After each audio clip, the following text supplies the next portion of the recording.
Hello, আজকে আমরা এই ভিডিওটা দেখব যে আমাদের মেন টপিক একটা খুব গুরুত্বপূর্ণ, যেটা হচ্ছে prescription, it's parts, handling of prescription and errors occurs in prescription. তো প্রেসক্রিপশন জিনিসটাই আমরা আজকে বুঝবো। এটা আমাদের ফার্মাসি সেক্টরে অ্যাজ এ ফার্মাসিস্ট আমাদের প্রেসক্রিপশন রিডিংয়েই একজন ক্লিনিক্যাল এবং ডিসপেন্সিং অ্যান্ড হসপিটাল ফার্মাসিস্ট এবং কমিউনিটি ফার্মাসিস্ট হিসাবে কাজ হবে। Prescription reading, handling and patient counselling. তাছাড়া নার্সিংয়ে যারা স্টুডেন্ট আছো বা নার্স বা ফার্মাসিস্ট, সবার ক্ষেত্রেই প্রেসক্রিপশন জিনিসটা একটা ম্যান্ডেটরি এবং মোস্ট এসেন্সিয়াল ইম্পর্টেন্ট জিনিস। তো চলো আমরা প্রেসক্রিপশন জিনিসটা বুঝবো। Prescription, it's parts and prescription handling. এটা যেমন ডিপ্লোমা বি ফার্মে নাম্বার পাওয়ার জন্য গুরুত্বপূর্ণ, in ফার্মাসিউটিক্স and in pharmacy practice and also in hospital clinical pharmacy. তো এবং নার্সিংদের জন্য এটা আছে, যেটা হচ্ছে প্রেসক্রিপশন। প্রেসক্রিপশন মানে কি বুঝি আমরা? What is prescription? প্রেসক্রিপশন মানে কি? আমরা ডাক্তারের কাছে গেলাম, ডাক্তার তো আর মুখে বলে দেয় না যাও যাও যাও এই ওষুধ খাও, বলে দিলে আমাদের কারোরই মাথায় থাকবে না। তো ডাক্তার একটা রিটেন ফরম্যাট তৈরি করে। কাদের জন্য তৈরি করে?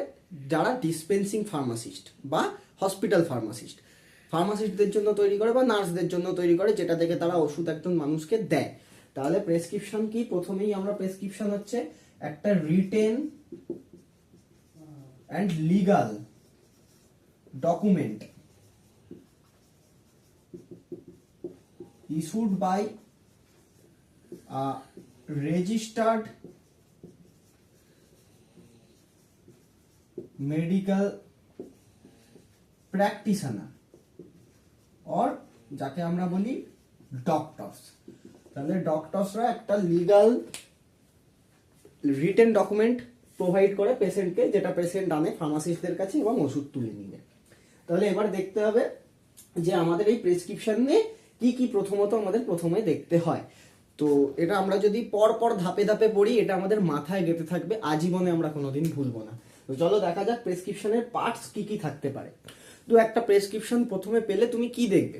প্রথমে দেখবে অবশ্যই যে পেশেন্ট কি, কে, তার নাম কি, তার বয়স কত, তার জেন্ডার কি, অ্যান্ড দেখবে যে কবে প্রেসক্রিপশন, এবং কিছু কিছু ক্ষেত্রে পেশেন্টের বডি ওয়েট, বডি টেম্পারেচার এগুলো দেখা হয়, সেটা বাচ্চাদের ক্ষেত্রে। বিপি লেখা থাকে সেখানে, সুগার টেস্টের রিপোর্ট থাকে। তো সেগুলো এক্সট্রাঅর্ডিনারি, কিন্তু এই চারটে জিনিস আমার মেন থাকতে হয়: name, age, sex and date. তারপরে আমরা কি পাবো? প্রেসক্রিপশনের পার্ট, অর্থাৎ সুপারস্ক্রিপশন। সুপারস্ক্রিপশন মানে প্রেসক্রিপশন লেখার পরে ডাক্তারবাবু লেখেন আরএক্স। What is RX? এই আরএক্স কে আমরা বলি সুপারস্ক্রিপশন। এটা একটা গ্রিক লেটার, এর মানে হচ্ছে টেকথো, ঠিক আছে? আর এইটা এসছে গ্রিক গড জুপিটারের নাম অনুসারে। এই গ্রিক গড জুপিটারকে আমরা বলতাম গড অফ হিলিং। তো গ্রিক গড জুপিটারের নাম অনুসারে আরএক্স টেকথো, ঠিক আছে? তারপর আমরা পাবো ইনস্ক্রিপশন। ইনস্ক্রিপশন মানে এই আরএক্স লেখার পর থেকে ডাক্তারবাবুরা ওষুধের বড় বড় নাম লিখতে শুরু করেন, হয় ব্র্যান্ড নেম অথবা জেনেরিক নেম। তো এই যে ওষুধের নামগুলো অ্যান্ড প্রপার ডোজ যেখানে লেখা থাকবে, সেটা হচ্ছে ইনস্ক্রিপশন। দেন আমরা পাবো কি? সাবস্ক্রিপশন। সাবস্ক্রিপশন মানে কি? সাবস্ক্রিপশন এই জিনিসটা হচ্ছে আমাদের মেনলি, সাবস্ক্রিপশন জিনিসটাই আমাদের ফার্মাসিস্টদের জন্য। এই সাবস্ক্রিপশনে কি পাবো? পেশেন্টটাকে কটা ওষুধ দিতে হবে, ঠিক আছে, কত দিনের জন্য, এইটা হচ্ছে আমরা সাবস্ক্রিপশন, এটাই মেনলি ফার্মাসিস্টদের জন্য। অ্যান্ড সিগনেচুরা বা সিগনা এটাকে আমরা বলি। এই সিগনেচুরাতে লেখা থাকে যে দিনে কটা করে খেতে হবে। ওডি, বিডি, পিসি এইগুলো পরে অ্যাব্রিভিয়েশন আমরা প্রেসক্রিপশন আলাদাভাবে শিখবো। তো এই সিগনেচুরা যেটা, এটা হয় যে দিনে কটা খেতে হবে বা কত টাইমের জন্য খেতে হবে, কতক্ষণ ছাড়া ছাড়া খেতে হবে, এটা হচ্ছে সিগনেচুরা বা সিগনা বলি। And most of the important part যেটা প্রেসক্রিপশনের শেষে, অবশ্যই যে প্রেসক্রাইবার অর্থাৎ রেজিস্টার্ড মেডিকেল প্র্যাকটিশনার বা ডক্টর, তার নাম থাকবে, রেজিস্ট্রেশন নাম্বার থাকবে, অ্যান্ড স্ট্যাম্প থাকবে, অবশ্যই তার সিগনেচার থাকবে। তবেই সেই প্রেসক্রিপশন আমরা লিগাল হিসাবে গণ্য করব, ঠিক আছে? তবেই সেখানে কিছু কিছু শিডিউল ড্রাগ আছে যেগুলো আমরা দেব, ঠিক আছে? এরপর কি? হ্যান্ডলিং হবে প্রেসক্রিপশন। তো প্রেসক্রিপশন এলো, আমরা তো বুঝলাম যে প্রেসক্রিপশনের এই পার্ট থাকতে পারে। প্রেসক্রিপশন আমরা হ্যান্ডেল কিভাবে করব? মানে প্রেসক্রিপশন এলে সেটা থেকে আমরা ওষুধ দেবো কি করে বা কিভাবে ট্যাকেল করবো প্রেসক্রিপশনটা নিয়ে। তো এইগুলোকেও আমরা পরপর স্টেপ অনুযায়ী যদি মনে রাখি, ধরো পেশেন্ট হসপিটালে বসে আছো, পেশেন্ট তোমার কাছে এলো প্রেসক্রিপশন নিয়ে, প্রথমে কি তুমি পেশেন্টের থেকে রিসিভ করবে প্রেসক্রিপশন রিসিভ করলে, এবার প্রেসক্রিপশন রিসিভ করার পরে কি করবে, রিড করবে এন্ড ইন্টারপ্রিটেশন করবে। অর্থাৎ রিড করবে কি, নেম, এজ, সেক্স, কবে ইস্যু হয়েছে, প্রেসক্রিপশনে ডাক্তারের স্ট্যাম্প আছে কিনা, সিগনেচার আছে কিনা, কি মানে ইন্টারপ্রিটেশনে কি দেখবে, যে ডায়াগনোসিস কি, রোগীর কি প্রবলেম হয়েছে বা তার টেস্ট রিপোর্টগুলো কি আছে, সেই অনুযায়ী ঠিকঠাক ডোজ আছে কিনা, সেগুলো ইন্টারপ্রিট করলে। এবার ইন্টারপ্রিট করার পরে দেখছো যে চেকিং এরর্স, কোনো এরর্স মানে ডবল ডোজিং হচ্ছে কিনা, বা ড্রাগ ইন্টারাকশন হচ্ছে কিনা, বা ওভারডোজ হচ্ছে কিনা, বা ডোজ মিসিং হচ্ছে কিনা, বা প্রপার ডোজ আছে কিনা, এইগুলো আমরা দেখবো এরর্সে। তারপর কি এরর্স দেখার পরে কি তুমি ওষুধ নিলে পেশেন্টকে দিয়ে দিলে। এবার শুধু তো পেশেন্টকে দিয়ে দিলেই হবে না, তাকে বলতে হবে কিভাবে খাবে, কখন খাবে, কেন খাবে, কতদিন খাবে। তো সেইটা বলা হচ্ছে পেশেন্ট কাউন্সিলিং, পেশেন্টটাকে ভালো করে কাউন্সিল করতে হবে, ঠিক আছে। অ্যান্ড ডকুমেন্টেশন, তো অবশ্য এই ডকুমেন্টেশন সব কিছুর জন্য লাগে না, কিছু কিছু শিডিউল ড্রাগ আছে যেগুলোর জন্য আলাদাভাবে ডকুমেন্টেশন করে রাখতে হয়, ঠিক আছে। এরপর পাবো কি এরর্স, আমরা প্রেসক্রিপশন পার্ট দেখলাম, হ্যান্ডেল করা দেখলাম প্রেসক্রিপশন। এবার প্রেসক্রিপশন হ্যান্ডেলিং এর সময় কি কি এরর্স আমাদের থাকতে পারে, এরর্স এর মধ্যে থাকবে প্রেসক্রাইবার সাইটস, অর্থাৎ আমরা মানুষ, আমাদের সবার ভুল হতে পারে। প্রেসক্রাইবার সাইটস মানে কি, ডক্টরের সাইড থেকে কোনো ভুল আছে কিনা, ডক্টর ওভারডোজিং লিখে ফেলেছে কিনা, বা কম ডোজ লিখে ফেলেছে কিনা, ডিউরেশন অফ টাইমিং ঠিক লিখেছে কিনা, সেখানে ড্রাগ ইন্টারাকশন হচ্ছে কিনা, সেইগুলো দেখতে হবে। সেইগুলোই হচ্ছে ডাক্তারের দিক বা প্রেসক্রাইবারের দিক থেকে এরর্স। রাইটিং এরর্স, এগুলো ডক্টর বা প্রেসক্রাইবারের দিক থেকে হতে পারে, যে কিছু লিখে ফেললেন যেগুলো আমরা বুঝতে পারছি না, বা ওনার হ্যান্ড রাইটিং খারাপ বা খুব তাড়াহুড়োতে লিখে ফেলেছেন, এগুলো রাইটিং এরর্স এর মধ্যে পড়ে। এরপরে ডিসপেন্সিং এরর, এই ডিসপেন্সিং এররটা কাদের ক্ষেত্রে হয়, ফার্মাসিস্টদের ক্ষেত্রে, ঠিক আছে। ডিসপেন্সিং এরর মানে আমি একটা ড্রাগ দিতে গিয়ে ভুল ড্রাগ দিয়ে ফেললাম, হতেই পারে, বা তাড়াহুড়োয় বেশি ড্রাগ দিয়ে দিলাম বা কম ড্রাগ দিয়ে দিলাম, বা বলতে ভুল করলাম যে কখন খাবে কিভাবে খাবে, সেটা হচ্ছে ডিসপেন্সিং এররের আছে। তারপরে অ্যাডমিনিস্ট্রেশন এরর, এইটা দুটো ক্ষেত্রে হতে পারে, একটা পেশেন্টের দিকে হতে পারে যে পেশেন্ট ভুল বুঝেছে, ভুল খেয়েছে, অথবা এটা হতে পারে নার্সেসের দিক থেকে, নার্সরা হয়তো ভুল দিয়ে ফেললো, হয়তো আইভি দিতে বলা হয়েছিল আইএম দিয়ে ফেললো, ঠিক আছে, বা দুটো দিতে বলা হয়েছিল 4টে দিয়ে ফেললো, হতেই পারে, সেটা অ্যাডমিনিস্ট্রেশন এররের ক্ষেত্রে চলে আসে, ঠিক আছে। তো এবার শুধু এই এরর যদি হয়, আমাদের মেন প্রবলেম কি, পেশেন্ট সেফটি।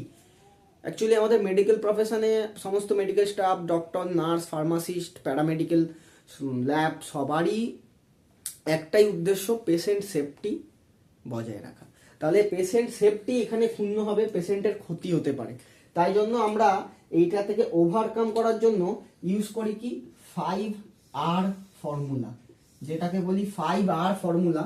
তো এই 5R এ আমরা পাবো কি, 5R মানে পরপর মনে রাখা যাক, রাইট পেশেন্ট মানে আমি যদি পেশেন্ট হই তাহলে আমার জন্যই, আর এক আর হচ্ছে রাইট ড্রাগ মানে আমার জন্য কোনটা ঠিক সেটা দেখা, তারপরে কি রাইট ডোজ মানে কত ডোজ হচ্ছে সেটা বোঝা, ঠিকঠাক ডোজ দেওয়া, right patient, right drug, right dose.